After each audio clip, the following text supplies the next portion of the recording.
Welcome in to the early line. We're live right here on Sports Grid on a Thursday morning, live from the New York studios. This morning, I'm Kevin Walsh, joined, of course, by Donnie Rightside, DRS. How you feeling? Feeling good this morning, and look at this, people. Kevin actually showed up to work today. Surprise, surprise. You know, it's funny, man. I said I'll come in, I'll say some nice words to Donnie. Yeah. But I tuned in yesterday to the start of the show. Yeah. Lies on my name. Comes right back here. Slanders. I'll say this, though, because I'm still going to be the nice guy. What I realized that the new schedule changed on Wednesdays for me, the thing I might miss the most is the fact that I get to just check in on the baseball board and see how you're doing. It felt like I saw the baseball board last night. I didn't even know what I was looking for. Tell me you had a nice day, please. It was a great day. If you took my money and you took my wagers yesterday, a la the FanDuel Sportsbook. But for myself, thought I had a nice winning hand intact here. But the Arizona Diamondbacks, come on. Kevin, look, 1-0 in the bottom of the seventh inning. I got an under 7.5. You should be able to cruise to the finish line. I woke up this morning and saw a 5 spot in the bottom of the seventh and the meaningless 2 spot in the top of the ninth. Yeah, I lost. Not how you draw it up. It's all right. We'll get back to it here on a Thursday. Big slate of news, big slate of action as well. It all begins, though, with some late news that came in on the Dallas Cowboys franchise left tackle Tyron Smith. A torn hamstring is going to cost him months, Donnie, of this upcoming season. This is disaster for the Dallas Cowboys because, quite frankly, looking at their offseason, they didn't do very many things well. And for me, they were talent deficient and didn't add on to their team. You're talking about your left tackle going down before the season even starts. That's never a good thing here. And you can just say as much as you want, hey, Dak Prescott's the best quarterback in the division. His team is not the best team overall talent-wise in the division. Massive blow there for the Dallas Cowboys. And let's be honest. When the scenario around Dak has been less than ideal, he has been hardly the top 5 quarterback that some people want to present him as. We'll talk about not just the Smith news, but all of the player props available right now on some of these Cowboys stars, from Dak to Zeke to CeeDee Lamb. It'll be a good breakdown there. There's some other NFL news, including Darren Waller, Donnie, still questionable. And this is straight from Josh McDaniels on his status for week number 1. That team is in LA against the Chargers. Huge game. Yeah, it is going to be a huge game. And also, you want your offense intact. And looking at the Vegas Raiders, if they're healthy, that's a pretty potent offense. But if we're getting to the starting gate here, where my tight end, Kevin, has practiced basically 1 time over the past month, I'm worried about that. I'll tell you what. When we get into the football season, right, those target player props come available. This Raiders wide receiver room is one of the most interesting things that you can possibly imagine, and include Waller in that. Devontae Adams, Hunter Renfrow, Waller. How this all gets divvied up gets a little clearer if Waller's not out there, but the Raiders want him out there, no doubt about it. How about some NBA news? Legitimate NBA headlines still pouring in. The Los Angeles Lakers bring Patrick Beverly to town. They send out Talon Horton-Tucker. Yeesh. And Stanley Johnson, remember when THT was untouchable, as they look to add some more defensive talent to their backcourt. Yeah, I do love when the former untouchables go on the move in the NBA for apparently touchable guys that you can get. But I like the moxie that Beverly is going to bring there to the Los Angeles Lakers. When the going gets tough, he really gets going. So nice move for them, but we'll see if anything else on the horizon for the Lakers. And that is the key there that Donnie alludes to, is this is a move to set up a move. I don't think Pat Bev and Westbrook are going to be sharing a locker room. I'll tell you that much. The radio audience is here on this Thursday morning. You are listening to the early line, Sirius XM, channel 159, flying through some of the top headlines there. One other big piece of NBA news is a foot injury for Chet Holmgren. No timetable right now. There's 2 sides to the story.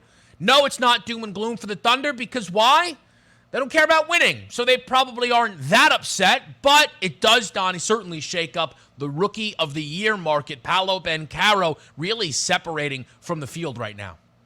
Yes, and he should there. And also for Chet Holmgren, does he pull a Ben Simmons? Well, Donnie, why would you talk about Ben Simmons when you talk about a Holmgren? Well, Ben Simmons got hurt in the preseason, and it took him, Kevin, 9 months to get over a broken ankle when he was probably ready to go in November. But some people have clauses in their contract, and it looks better on the career if they are Rookie of the Year. Probably not going to do that if you miss 4 months of the season and try to come back. Does he sit it all the way out, K-Dub? And again, does anyone think the Thunder would be upset about that? Yeah, No, they might slip him a bonus. In fact, in Major League Baseball news, 24 straight strikes for Mariners starter Kirby against the Washington Nationals. One, that's how you cash a strikeout prop, but two, it came at a loss? I mean, what are we doing here, Seattle? I mean, this is one you're just supposed to roll out like a B squad out here and take care of business. You know, down in spring training in Florida, the B squad's going to take on the Cardinals today. Our other squad is over there taking on the Phillies. Not the case here. That's a massive upset, but it's baseball. It happens. Man, oh, man. The Nats getting the job done. Incredible stuff there. How about the Atlanta Braves getting the job done? They've cut the Mets lead down to 1.5. The Mets under -300 now to win this division. Look, the Braves are not going to play the Pirates in the postseason, but if they did, they'd sweep them. They'd beat all of these bad teams, Donnie, and it's how they continue to cut into that Mets lead. It's amazing. Here we go. When I all thought it was dead and lost around the break, I said to myself, I think the Braves can win this division. Boy, I look like an idiot. Now I don't anymore. Come on, Braves. Finish the deal. How about that, Donnie? Quickly, MLB 23 schedule. What has your eye? Yeah, I broke it down yesterday. I mean, I broke every single team down win by win on the radio show yesterday. You should have been there. They said the ratings were never higher, Kevin. We're coming right back with more Early Line.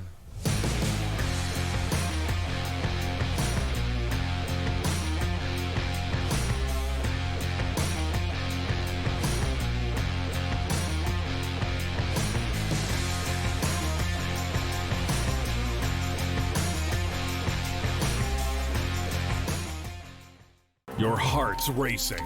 The clock's running out. It all comes down to this. We're talking pregame. Pregame. Pregame. Get locked in with Game Time Decisions. Your hosts, Gabe Morency and Cam Stewart, will get you ready for game time. Everything you need to know before a game goes off the board, with the bet slips to back it up.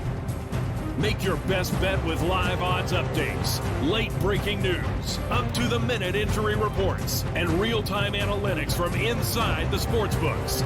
All the odds, all the action, from sports wagering insiders and industry pros like Donnie Rightside, Cam Lou, Cousin Sal, the Pro Football Doc, Dr. David Chow, and more. Get the winning edge every weekday afternoon from 6 to 7 p.m. Eastern, 3 to 4 Pacific. It's Game Time Decisions. Only on Sports Grid. The morning after. What was your reaction to the Yankees taking Game 1 of the Subway Series last night, even up against Max Scherzer? You know, let's work backwards. Started with Jonathan Loáisiga. They need to kind of piece together the closer situation. That was the thing that struck me. Of course, we can talk about Aaron Judge and, homer number 47 and all that cool stuff, but I want to talk about the setup guy that was having a down year that might turn into the closer down the stretch, because that's what, baseball is, right? It's all about the boring stuff. The Sports Grid Network. Sports Grid, your 24/7 sports wagering network. They play less games. The Early Line. Take a look at the top 4 seeds here in the Big Ten. They're going to play less Aaron Rodgers and the morning Russell after. Wilson. We saw movement in the marketplace like Orlando Fantasy Magic. sports the today. Cleveland Cavaliers are a little thin as well. Newswire. -160 favorite on the money line today for Arizona. Pharrell coast to CBG, coast. that's where they win cups. They win Stanley Cups over there. Give me the Game Penguins. time Kind decisions. of bizarre when you consider everybody is out for the Warriors. In-game live I all like access. I like Vandy against Bama. I think Vandy can win the game, take it 4.5. In-game live. Prime time. The PGA champion. In-game live. All Overtime. done before the final bet. Get the winning edge. Only on Sports Grid.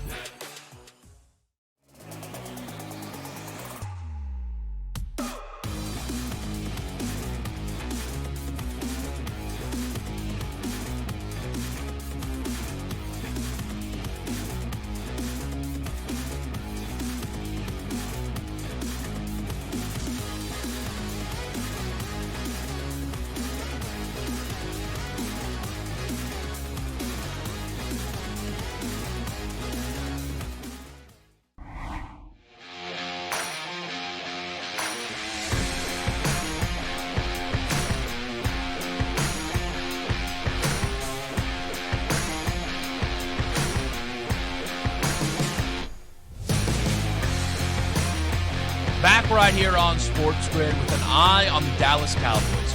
Major news last night around their franchise left tackle Tyron Smith with a torn hamstring. No exact time set on how long he will be out, but it appears to be at least months of this upcoming season, which is, again, probably what? At least 8 games for Tyron Smith, and that is a massive blow. This is a Dallas Cowboys team that when he is not out there, it usually looks really, really bad. We'll get into some specifics, some overs, some unders with the season-long player props. But, Donnie, what was your reaction to the news around the Cowboys left tackle Tyron Smith now missing months of action? Yeah, reading through the practice reports, it looks like it was devastating news right away off the top, and then you started to get that good feel like, you know what, he avoided major disaster, but really did he? A hamstring injury, which if you're out months, that means it's going to be surgery, and that's a long road back, which for a big guy, Kevin, the same way we talk about a Deshaun Watson at a quarterback. Look, we know the guy's played at a high level in his career. Do you just come back after months of not playing and assert yourself as a dominant left tackle? I don't think so, and also let's keep in mind, the Dallas Cowboys over maybe the past 10 years have had a very good to above average offensive line. If Tyron Smith doesn't show up to, let's just say, November at this point or somewhere around late October, that's a below average offensive line now for the Dallas Cowboys. So all the talent that we used to say, boy, Jerry put together a good team, it doesn't really necessarily mean it's going to be a Super Bowl run or a deep playoff run, but during the regular season, they got some formidable foes on that team for other teams to watch out for. Maybe not the case now. It looks like the Dallas Cowboys, day by day, losing their grasp here on maybe thinking they can repeat in the NFC East. One of the things I immediately went to check upon this news was the odds to win the NFC East. Because the temperature around Dallas and the Eagles, I feel like, could not be any different right now. I thought there was a legitimate chance that we were going to see the Eagles open up this morning as the favorites to win this division. And who knows? Because this was, again, news that dropped later last night. Maybe as people wake up throughout the day, we talk tomorrow, and the Eagles are favored to win this division. And if you've been following the Cowboys, Tyron Smith is the kind of guy that, yes, can get things on the move. And just if you look at the way people are talking about the Eagles, you would almost think they are the favorite. I think if you put 100, people in a room and ask them, who do you like to win the NFC East? I think you get more Eagles votes than Cowboys votes at this point in time. That is the way things sound right now to me around the Eagles, and now especially with this news around the Dallas Cowboys. So perhaps people are willing to come in on the Birds for the season. But now how do we trust the individuals that are going to be left to play without Smith for, again, weeks, Donnie, right? I mean, they said months, right? So that should be 2 months of football at least, 8 games, half the year, maybe more on Smith. Older guy, who knows how quick the recovery time is. And if you look between Dak, Zeke, and CeeDee Lamb, these are guys that the FanDuel Sportsbook's going to get their numbers up there because these are stars on the Dallas Cowboys. Let's start with the Dak numbers here. For the passing yards prop, it's 4,250.5 yards, and the passing touchdown prop is 30.5. If you're with us on the television side, you can see the Zeke and CeeDee Lamb prices as well. We'll get to those in just a minute. But talk to me on Dak. Factoring in this latest news, what do you make of his season-long projections? Yeah, usually it's Dak Prescott. You want to head into the season and say, hey, this makes sense because how many times have you watched the Dallas Cowboys? Very good offensive line, solid tight end, elite wide receivers, and talented skill position players in the backfield like Zeke Elliott and Tony Pollard. Now you take a look at it this year and say, well, looks like Dak's going to come in healthy, and from all the reports from the Jones family, boy, Dak looks like he's in the best shape of his career. We've never seen him play like this. Okay, and 2 out of the last 3 years, particularly the 2 years that he did stay healthy, Kevin, 2019, 4,900 yards. 2020 only played 5 games, but it looks like he was out to really set a record the year he actually got hurt and came back last year with a 2021 bounce back. We said, how's that ankle going to perform? And also that shoulder injury that it seemed like he had problems with in camp. Turned out to have almost 4,500 yards last year through 16 games. So you would figure if we're looking at a 42-50 total, it makes sense just to go over. But let's be honest here.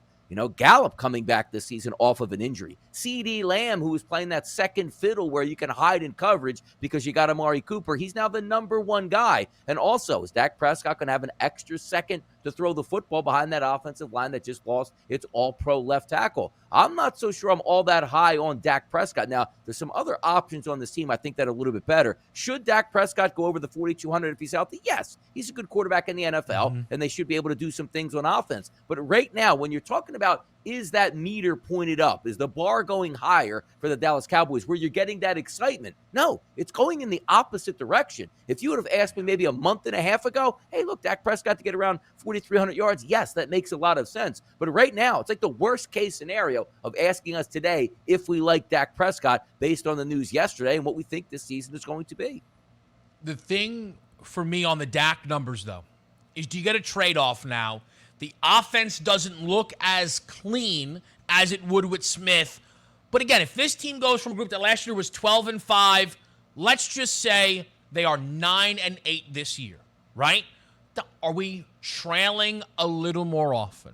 Are we seeing Dak being placed in a scenario where he has to throw the football? Because the one thing about Dak is, and the Cowboys, Donnie, is they're going to keep coming, right? Down 2 touchdowns, if it were to come to that point, right, and you're in the second half, that's a whole lot of Dak Prescott there, right? See, the touchdowns you start to worry about because perhaps the efficiency drops off in that department. Though last year he threw 37 touchdown passes, 5 of them in that final game against the Eagles backups. He did miss a game there. There's a lot of talent that it feels like left the wide receiver room. Michael Gallup, by the way, we've heard banged up. Amari Cooper now in Cleveland. The yardage number on Dak, in a weird give and take way, I think you can still be high on when you look at the way Dak has performed throughout his career, because you make the point, right? 3 seasons ago, 4,900 yards. Then the year he only played 5 games, he was early on pace to break the single-season record for passing yards. He was going over 5,000, no question. And then again last year, almost 4,500 yards, still only playing the 16 games. Whether it's Zeke or whether it's CeeDee Lamb, Zeke Elliott rushing yards and rushing touchdowns posted, or CeeDee Lamb perhaps not in the receiving markets, of the 2 skill position guys here, who is more impacted by the Smith news and which direction are you leaning? You know, you look at CeeDee Lamb that was going to step into that 1A role. I mean, you're talking about an ultra-talented wide receiver with the Dallas Cowboys. I think everybody would agree. Did one of those things where it wasn't a necessity, but you take the best player on the board when he's there, and that's why they drafted CeeDee Lamb. You look at the 2 seasons in Dallas, 935, and last year steps up with 1,102 yards. So you figure that process is now he's the A1 guy. He's probably going to take down that over 1,200 yards receiving. I would not be betting the under on CeeDee Lamb this year if he plays all 17 games, which he played 16 his first year, which was the max in 2020. Last year he plays the 16 games because you have that time that you can take a rest later in the season. That's all fine. I think he plays 17 games this year. He should be able to get over the 1,200. But if we're really going down and looking at Zeke Elliott, I'm not all that high on Zeke Elliott overall because I've watched a lot of Dallas Cowboys football when Tony Pollard is in the game, Kevin. They're a more explosive team. So if you say to yourself, okay, we still think Zeke is going to get a lot of carries. He makes a lot of money. Jerry Jones loves him. We understand that. But if that offensive line is a little bit dinged up now where they're not being able to create holes enough for an aging, and even though he is young in NFL years, it seems like he's aging at this point because Pollard's a little bit faster. How about the touchdown prop there? 7.5, which means he needs 8 touchdowns, roughly 1 every other game. I still believe that Ezekiel Elliott, once you get in the red zone, is their goal line back. I think of all the bets there between CeeDee Lamb and Ezekiel Elliott, maybe the touchdown rushing prop for Zeke Elliott makes the most sense because if they're going to use him, he's going to be in the red zone getting those carries on the goal line. CeeDee Lamb should perform well. He's correlated, right? We talk about an over for Dak. It's probably correlated to CeeDee Lamb. But Zeke, 6 years in the NFL, Donnie, 980 yards, every single one of them. And that includes, by the way, the year he only played 10 games. We're talking about under 900 yards for Zeke. No matter how bad it gets, I have to think that's an over. More NFL news on the other side of the break.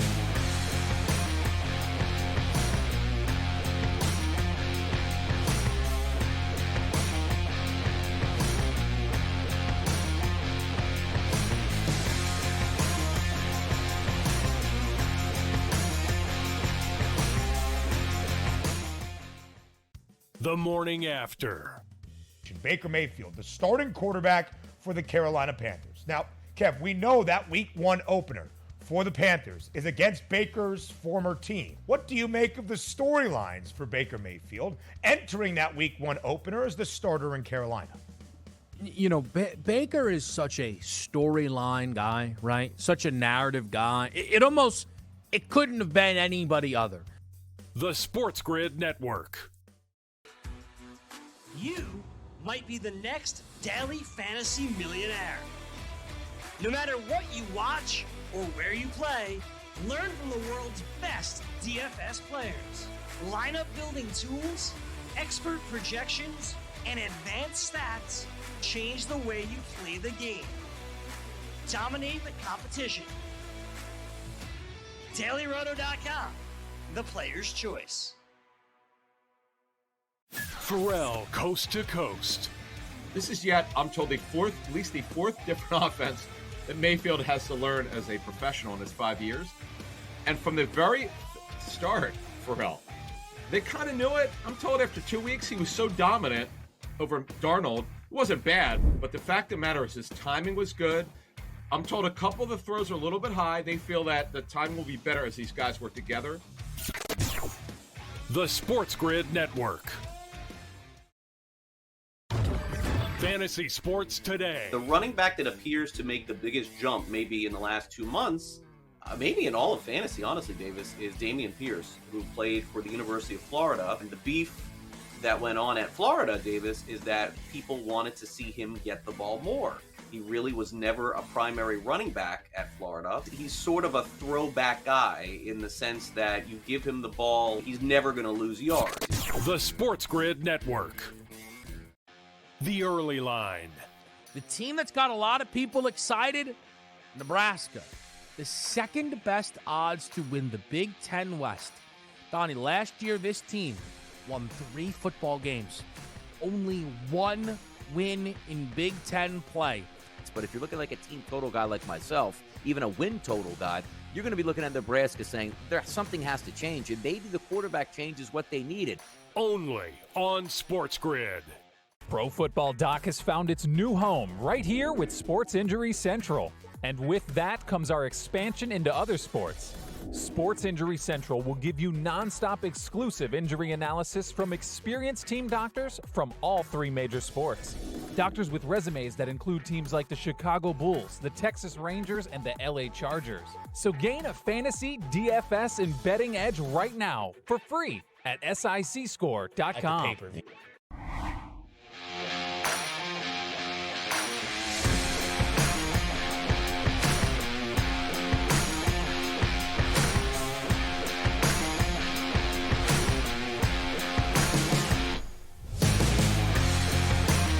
Back with you here on the grid. Continue to look at some NFL scores. We'll get you the 2 preseason games that are coming up tonight in just a minute here. But I want to quickly bring up Darren Waller.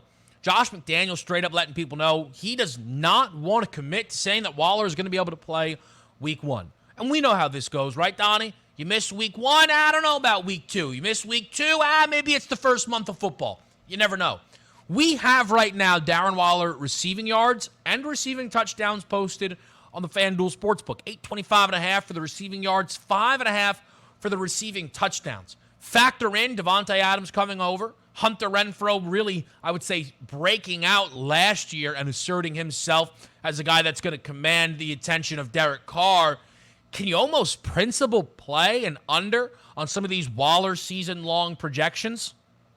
It's a shame, too, because this offense should be, heating up and cooking by Week 1. There's a lot of weapons. You have the ultimate third down conversion guy in Hunter Renfrow, Devontae Adams on the outside. You got a very good offensive play caller in Josh McDaniel. And then you take a look here at the quarterback who seemingly is having a resurgence in his NFL career, and everything's on the up and up with an elite tight end in Darren Waller. But I know, like playing skill positions, the one thing that panics me more than anything, hey, look, his ankle is banged up. All right, cool. Knee flared up a little bit. All right, rested up here. Back injury slowing him down. Okay, it makes some sense. You say hamstring to me, and I'm running for the hills because this isn't a hamstring that popped up, Kevin, Week 7 where you got a couple 100 yards in already. You're feeling good. They want to give you some extra time off. This is getting to the starting gate injured already, which means that it's going to be a problem Because let's take a look. The NFL players, Kevin, they already don't play a lot in the preseason as it is at this point now.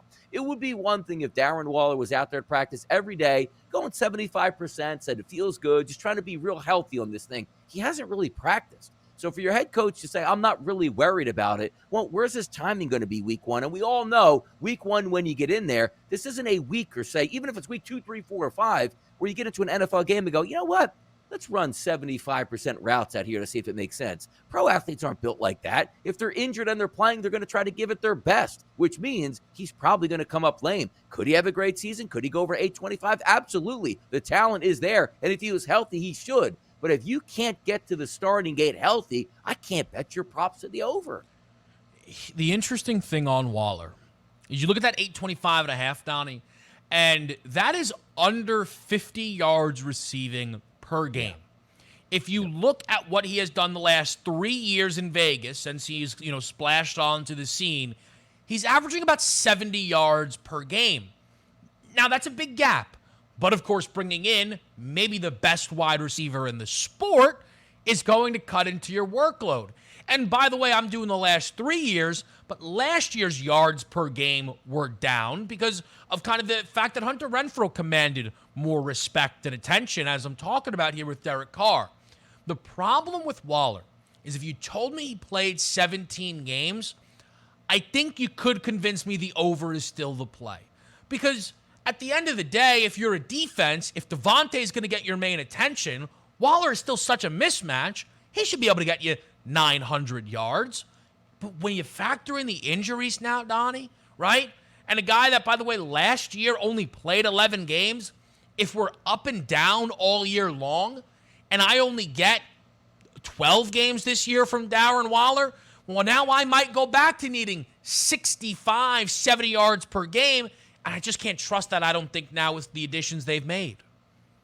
And even with a game-to-game basis here, let's just take a look at the tight end position. If Darren Waller was going to get, let's just say, 55 out of the 75 snaps, maybe he gets 35 to start off, easing him into the season, which is going to certainly hurt those numbers here. Because you're right. Some people will look at it and say to yourself, if you get an elite wide receiver coming over, he's going to take the bulk of the time. But you have to understand schematics in an NFL football game. If you were looking at last year, you're saying, like, man, we're not letting Darren Waller beat us out here. Make sure we have our best cover linebacker on him, shadowed for a safety over top, and he's still going to do damage, but we're going to slow him down and make other players around them beat us. Now you have Devontae Adams coming in. Do you think defensive coordinators are going, you know what, first we're going to stop Waller, then we're worried about Adams? No, the safeties, the rolled coverage will be to the side of that wide receiver. So when you line up Devontae Adams on the left side and you line up your tight end on the right side, you can't defend both of them, and the defenses are going to pick Devontae Adams, which leaves him one-on-one with a linebacker for most of the game. He's going to eat and eat well, but he's got to be healthy to eat.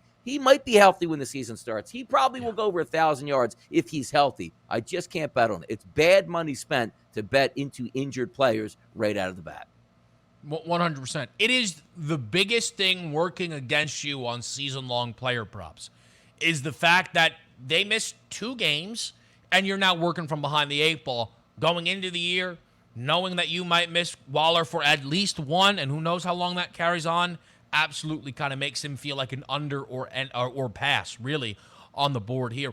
2 preseason games tonight. Look, I don't know. I mean, look, week 1, Donnie, week 2, I feel like those can be hard enough to approach. Here we are now, week 3 of the preseason. The Packers are favored in Kansas City, totals of 35.5. Again, if you want me to guess why are they favored, it's probably because we know who Jordan Love is. He does not matter at all to the Green Bay Packers, so they'll leave him out there for at least a half, and maybe that's where the Packers' edge checks in. We have a pair of home dogs on the board tonight. What are your thoughts on preseason game 3 for the Chiefs-Packers? It's very interesting this year, too, because we get basically a de facto extra bye week after these week 3 games until you play your first game of the season, which leaves a lot of these coaches typically playing that last game, which is the 4th game, and saying, I'm not playing anybody here. We got to make cuts on a Sunday afternoon, and then it's game week. In 7 days, we're playing football. That's not the case anymore. So if you're looking at this game, the Green Bay Packers are not going to play their starters here, but that doesn't really matter at this point because you're looking at Love as the quarterback. He's probably going to get extended time, as you said. Now, Andy Reid on the opposite side for Kansas City, what did he say, Kevin? I'm not so sure about if my starters are going to play or not. Come on, Big Red. You're 24 hours out from your last preseason game. You're not sure. Somebody needs to convince you the starters need to play. So I would doubt that they're going to play, which is why that -1 is up there. Now, game number 2, San Francisco and Houston. They've actually said they're going to let some starters get some burn out there. So that's why the San Francisco 49ers are out there at a -3.5. So if you're getting some play out of Trey Lance to keep him sharp and that defense can get after the Houston Texans, I understand the -3.5. But at the same time, we're only talking about getting starters work, Kevin. 2 series, maybe 3 at the most. I would be shocked if San Francisco's like, you know what? This is the game we need to see a lot out of Trey Lance. Is playing for a full 3 quarters. I don't see that. I still would lean to the points here with the Houston Texans with the 3.5, just because that second half is going to be a coin flip. But if both teams are playing starters, let's see what happens here. Yeah, I mean, that Monday night game between the Jets and the Falcons was a good reminder that that edge of the starters only lasts for so long. Yeah. 16-0 start, 16-3 at the break, 24-16 final score, the New York Jets' direction. It changes the temperature of things a little bit. I'll say this at the minimum, if we're going to read lines, because Donnie's right, and obviously Andy Reid, with the Eagles for always, I know you know his preseason MO very well, but if he is, not sure if Mahomes is going to play, the FanDuel Sportsbook is positive Mahomes is not going to play, right? A road favorite in the opening game. Why? Well, Mahomes was out there for a series against the Chicago Bears. Nearly a 6-point favorite in the second game against Washington. Why? Pat Mahomes played multiple drives. Donnie, if they basically said Pat Mahomes was going to come out for the opening play and hand it off, that would be enough to flip the Chiefs to a favorite in this football game ultimately there. Yeah, Chiefs would be a -3 or even higher, figuring that if Patrick Mahomes has 1 series, most gamblers are like, yep, that's 7-0 here, Kansas City right off the bat, and I'll live with it the rest of the game. As if that's the best part about it, too. Starters are going to play, even if it's 2 series. Ooh, that means they'll be up 14-0 against a team that's not starting their starters. That's not the case. Yeah, again, that to me is kind of how you get to that number there. Now, you said the Niners are offering up the idea that they might play some starters. Does that include Trey Lance? Because I know you were telling me the Carolina Panthers are doing a potentially wild week 1 Baker, week 2 no, week 3 Baker's going to play. Do we think we're seeing Trey Lance tonight against the Texans? Yeah, we are. The 2 top headlines from yesterday here are San Francisco 49ers starters to get playing time versus the Texans, and then they double down. Shanahan says 49ers starters won't play more than a half. More than a half. That means they're probably playing at least through the first quarter into the second, if you're using the terminology more than a half. So it looks like the 49ers are probably going to get a look-see. And also, I understand what they're doing. You can't have Trey Lance play with the backup left and right tackles. If Trey Lance is going to play, the reason that you want him to play is he needs to be sharp. Starting wide receivers, running back, and linemen. Let's put together a couple good drives here. We're not going to play into the third quarter against the other team's third string because that doesn't make sense. You would have like opponent versus like opponent, starters versus starters. As long as the Texans probably have their starters out there on defense, Trey Lance and that offense are going to play. So it looks like Shanahan planning to play these guys at least into the second quarter. But I don't understand. Look, it is what it is, but I don't really understand how we get here, right? Did you not play them against the Vikings because you reached out to Minnesota and they said, look, we're not going with any starters? So you said, you know what, fine, then we won't either? Was there something you needed to see in the Brock Purdy, Nate Sudfeld battle, Donnie, that they didn't want Trey Lance muddying the waters? What's the 1 week off thing?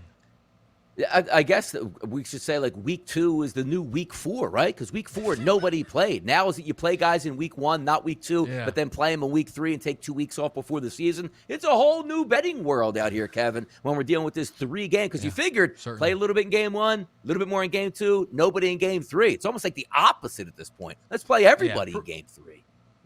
Pretty interesting. But you see that total for game number 2 with that Texans-Niners game at 41.5, 6 points higher than Chiefs-Packers. All right, that'll do it for the NFL right here. We're going to go over to Major League Baseball with a lot of action happening, including the NL East lead for the New York Mets dwindling down.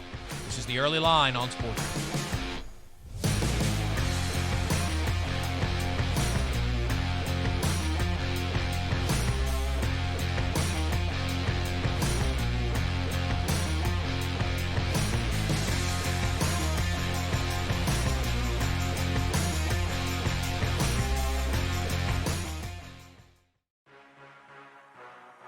Sports Grid, your 24/7 sports wagering network.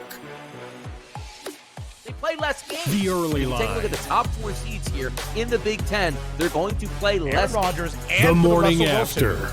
We saw movement in the marketplace like Orlando Fantasy Magic. sports The Cleveland today. Cavaliers are a little thin as well. Newswire. Minus 160 favorite on the money line today for Arizona. Pharrell coast to TBG, coast. that's where they win cups. They win Stanley Cups over there. Give me the Game Penguins. time Kind of decisions. bizarre when you consider, everybody is out for the Warriors. In-game live all I access. like Vandy against Bama. I think Vandy can win the game, take it 4.5. In-game live, prime time. the PGA champion. In-game live, All overtime. done before the final bet. Get the winning edge. Only on Sports Grid. Maurice Allen, 2015-2016 European Long Drive Tour champion, 2017 world number 1. Me personally, I keep my game face on me all the time. Especially coming out of the bunker, leaving the range, or even leaving the course. What's your story? Pharrell coast to coast. Do you believe he has the stones to fire both of them?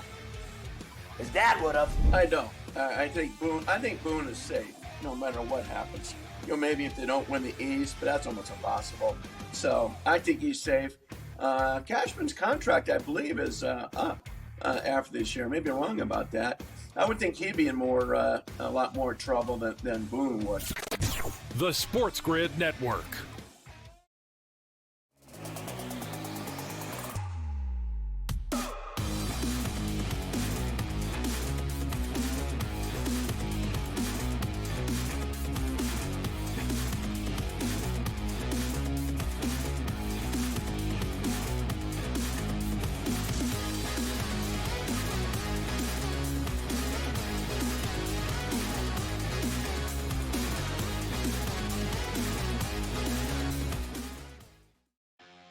The early line.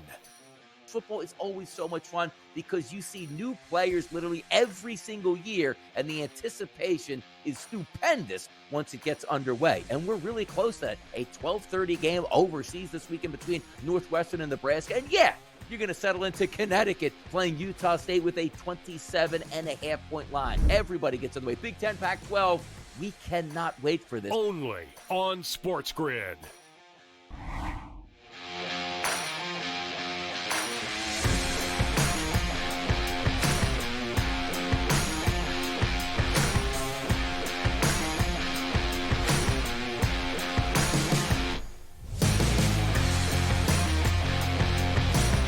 Major League Baseball continues to deliver the intrigue as the season heats up. Your MLB preview will take place inside hour number 2. A lot of fun games for us to break down. One fun game from yesterday.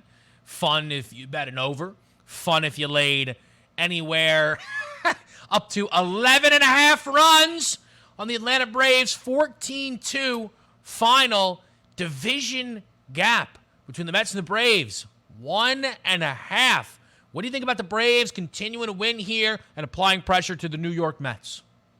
Love to see it yesterday. We talked about it, coming into the day, two back, but the Mets didn't play. So if you figured the Braves could, right off the top of that schedule yesterday, take an easy win down against the Pirates, they would close it. And they did, 14-2 as a final on that one at the FanDuel Sportsbook. We've seen the New York Mets hovering around that minus 500 marker as, Scherzer and DeGrom are back. Everything's back to normal. They have like a 5 or 6 game lead. It's dwindled all the way down to a game and a half. And if we look at the odds right now, a minus 280 price here on the New York Mets to win that division, followed by the Braves at a plus 210 price. This seems like we are destined, Kevin, to go right down the wire to the end of the season before this is decided. Not one of those I'm going to cruise in with 10 days to go and set up my rotation for the playoffs. These two teams might battle it out right through the month of October. Here is the thing for me, because right now the division odds for the Mets are dwindling again. And we saw this, I think, at its peak, Donnie, maybe minus 850. So minus 280 is strong. I don't think many people are running to the window to lay almost minus 300 on the Mets with a 1.5 game lead, but it shows how much this price has dropped. But to me, the take on this is twofold. One, I've been consistent on this. I don't think the Mets need to win the division.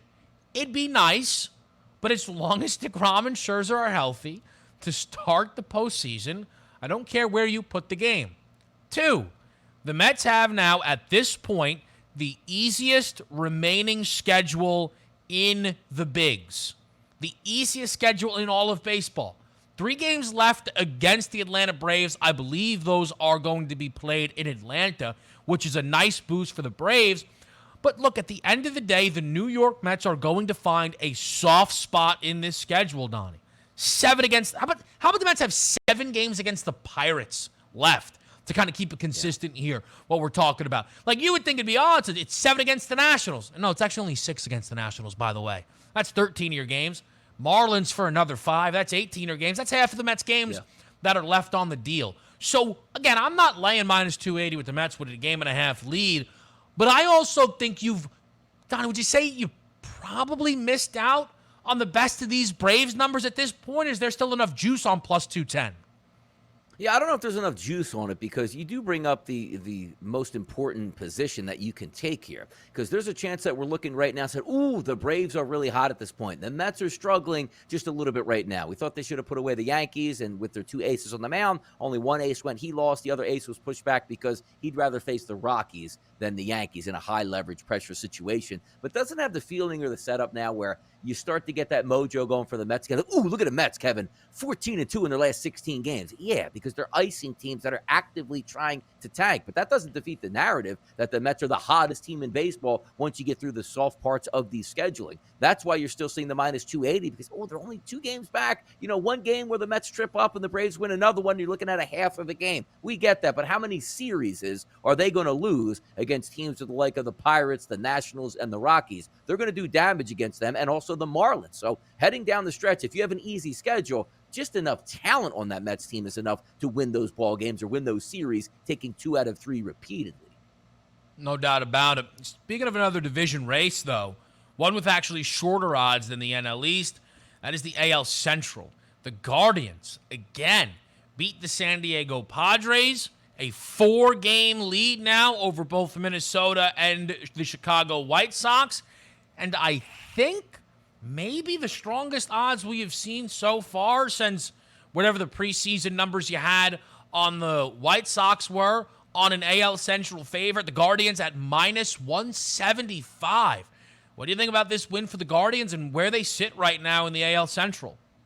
Yeah, it's crazy to think that they are the most complete team in the AL Central when before the season started. I was telling everybody that would listen, boy, those Sox, they get it together and just play average baseball. They might do some damage in October. Looks like they're not even going to make it to October talking about the White Sox, so somebody has to win that division. It's not one of those things where we talk about in the NFL, the NFC East is down this year. Remember, the NFC West had an under 500 division champion. Somebody has to go to the playoffs. That's the rules in Major League Baseball. It looks like the Guardians are the best of the bunch right now at that minus 175, and also, flip side there, what happened to the Padres? All that good graces they brought up, like, hey, man, they did trade for Soto, brought in Hader. This team's ready to challenge the Dodgers. The Dodgers are sitting back with some big-time belly laughs right now, like, this team was supposed to challenge us? Come on now. Yeah, the gap, I mean, look, the gap the Dodgers had presented before the deadline actually was one of those things that we talked about the Soto trade, and I don't think we even brought up the NL West division odds at the point there. So for, San Diego, this is a lot to do about the back end of the NL wild card race. The good thing for them is the Brewers right now are playing those Los Angeles Dodgers. We'll get to in just a second. I just want to make this point quickly on the Guardians because the AL Central is, I think, viewed as kind of like when you put a below 500 team as a division winner and they're the 4th seed in the NFL playoffs. Everybody's like, what are we doing? Everyone freaks out. You got to change the way the NFL playoff format works, which is always an overreaction. But the Guardians, Donnie, this team's 10 games above 500 now with that win yesterday. They have the 5th best record in the American League. And by the way, not a big gap between them, the Rays, and the Blue Jays, who are the 2 teams that sit in front of them. The Guardians are a lot more than a team taking advantage of a bad division. This is a baseball team right now, to me, Donnie, that, are they going to be anybody's pick to come out of the American League? Probably not, but they're going to host that series. They're going to play the final team that gets in, right, in that opening round. So I think the Guardians are starting to command not just respect in terms of the Central race, but they really should be in the American League overall. And also, you talk about the pressure situations, right, as you said. Typically, it's you're fighting for a number 1 overall seed, or you got a lot of heat coming from behind. They now have that 4-game lead over both the Twins and the White Sox, but I think they could have that comfort in the month of September. Let's just say over the next couple of days, they hold that 4-game lead. Don't gain any, don't lose any here. So it's a 4-game lead with roughly 30 days to go. They probably figure, Kevin, well, let's just play 500 baseball the rest of the way. I don't think the Twins and the White Sox are good enough to put that into overdrive and overtake us at this point. So it's not one of those where, hey, look at our final schedule. We got 30 games left. We really need to go 20-10 to make the playoffs. They don't. They probably need to go just 15-15, play their baseball, don't put any extra stress on themselves. And certainly, once you get to the playoffs, things can change. Those early round games, we're not talking about 7-game series. Anything can happen. A good start, a bad start out of another pitcher. And here you go, the Cleveland Guardians moving on in the playoffs. Yeah, no doubt about it there.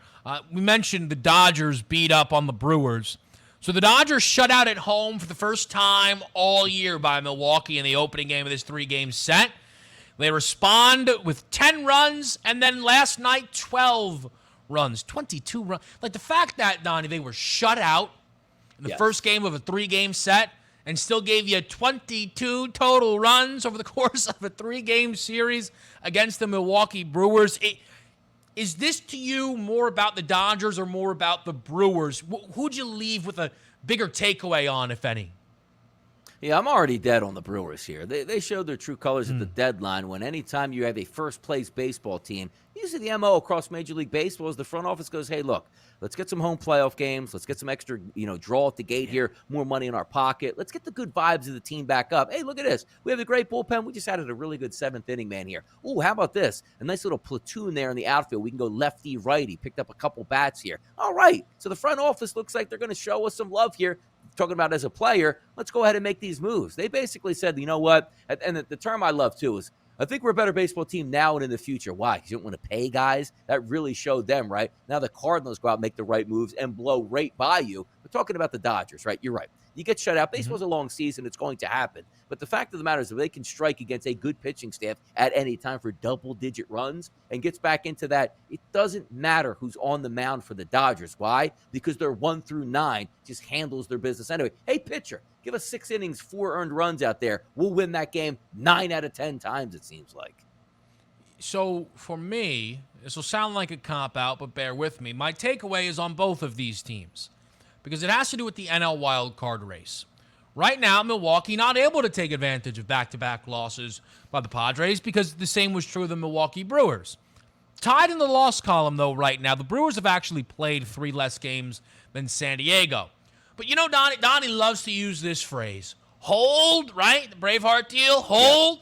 Yep. Donnie, if you're the Milwaukee Brewers, right, and you see what just happened when you played the Dodgers, you probably leave it saying, you know what, man? It'll be all right.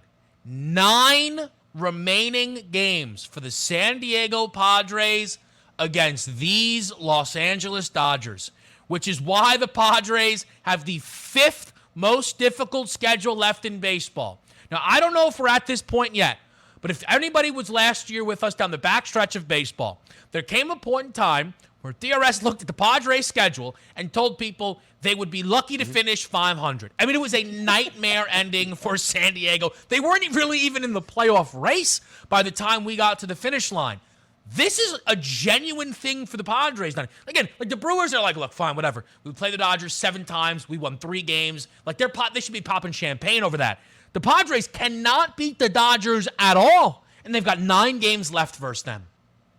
Yeah, that's going to spell trouble. And it used to be for the San Diego Padres when they weren't so good for so many years. Hey, look at this. We have 9 games against the Dodgers. Ooh, I hope 6 of those are in our own building so the Dodgers fans can come down and fill it up and we can at least get paid while they bounce our heads against a brick wall at this point. But now it's not the case. You're trying to make the playoffs. It's the worst case scenario. Like, hey, let's match up against our rivals. No, we don't want to match up against our rivals. We want the Oakland A's in town for 9 games as opposed to the Dodgers. Yeah. It's tough. And you're right, last year. Like, we had a firm placement of the Padres in the playoffs. And once we flip that calendar to September, I looked at it and goes, oh my God, there's 0 chance. You're crazy, Donnie. It's a good baseball team. They just have to be average. I said, no, you don't understand what they're going up against when you're leveling up against, let's just say 20 games left and 17 of them were against the Giants and the Dodgers. They got crushed last year. Not a good look for the Padres. All that, as I said, that well-being at the trade deadline, like, man, the Padres are really going all in. This will be fun in October. Maybe it's not going to be so fun when they're surfing or golfing in October.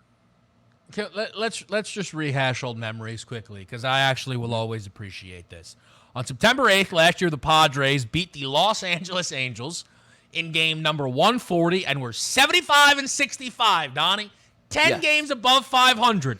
The series that were left on the schedule, the Dodgers, the Giants, the Cardinals, the Giants, the Braves, the Dodgers. Yes. And the Giants, they played the Giants and the Dodgers, who both won 100 games roughly 1,000 times, with their breaks being the Atlanta Braves, who won a World Series, and the Cardinals, who went to the playoffs, and I think legitimately at the time were approaching a 20-game win streak. They had 75 wins with 22 games left. They finished with 79. They went 4-18 to close it out last year. Yeah, one of my better calls there on that, saying a good baseball team is going to absolutely tank. That ain't the case, Donnie. Wait to see them down the stretch. Yeah, you wait to see them down the stretch. They did exactly what we thought they would do. Fantastic. Speaking of down the stretch, we are down the stretch of Albert Pujols' career. I think we'll talk about it on the other side.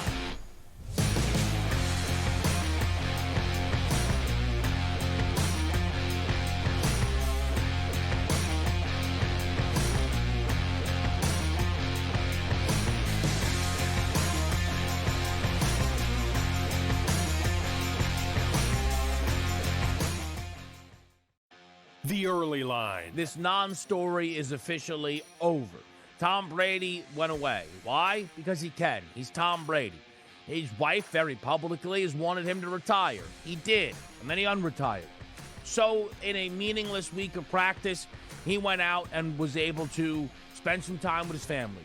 Make sure that everything is good. It was reported to be a work-life balance. It was reported that the Bucs knew it was coming. Only on Sports Grid. Your heart's racing.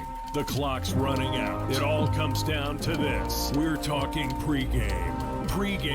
Pregame. Get locked in with Game Time Decisions. Your hosts, Gabe Morency and Cam Stewart, will get you ready for game time. Everything you need to know before a game goes off the board, with the bet slips to back it up. Make your best bet with live odds updates, late breaking news, up-to-the-minute injury reports, and real-time analytics from inside the sportsbooks. All the odds, all the action, from sports wagering insiders and industry pros like Donnie Rightside, Cam Lou, Cousin Sal, the Pro Football Doc, Dr. David Chow, and more. Get the winning edge every weekday afternoon from 6 to 7 p.m. Eastern, 3 to 4 Pacific. It's Game Time Decisions. Only on Sports Grid. The morning after. Who wins the American League Central? I recently had a change of heart here, and it's the Cleveland Guardians. I think that the Guardians are going to win the American League Central. I think that what they do in terms of offensive depth, I know we talked about that with Houston a couple weeks ago. I think that Cleveland runs out an incredibly deep lineup. I also think that they run out a very solid front three in that rotation with Shane Bieber, Tristan McKenzie, and Cal Quantrill. The Sports Grid Network. Fantasy Sports Today. Michael Pittman did put together somewhat of an impressive season. He ended up being wide receiver 13 in fantasy. I guess what owners are hoping for based on his positional rank going into this year is that he just is a little bit more consistent. And honestly, where he's being drafted, giving you about, 15 to 20% more numbers, about 1,200 yards, 8 to 10 touchdowns. The Sports Grid Network.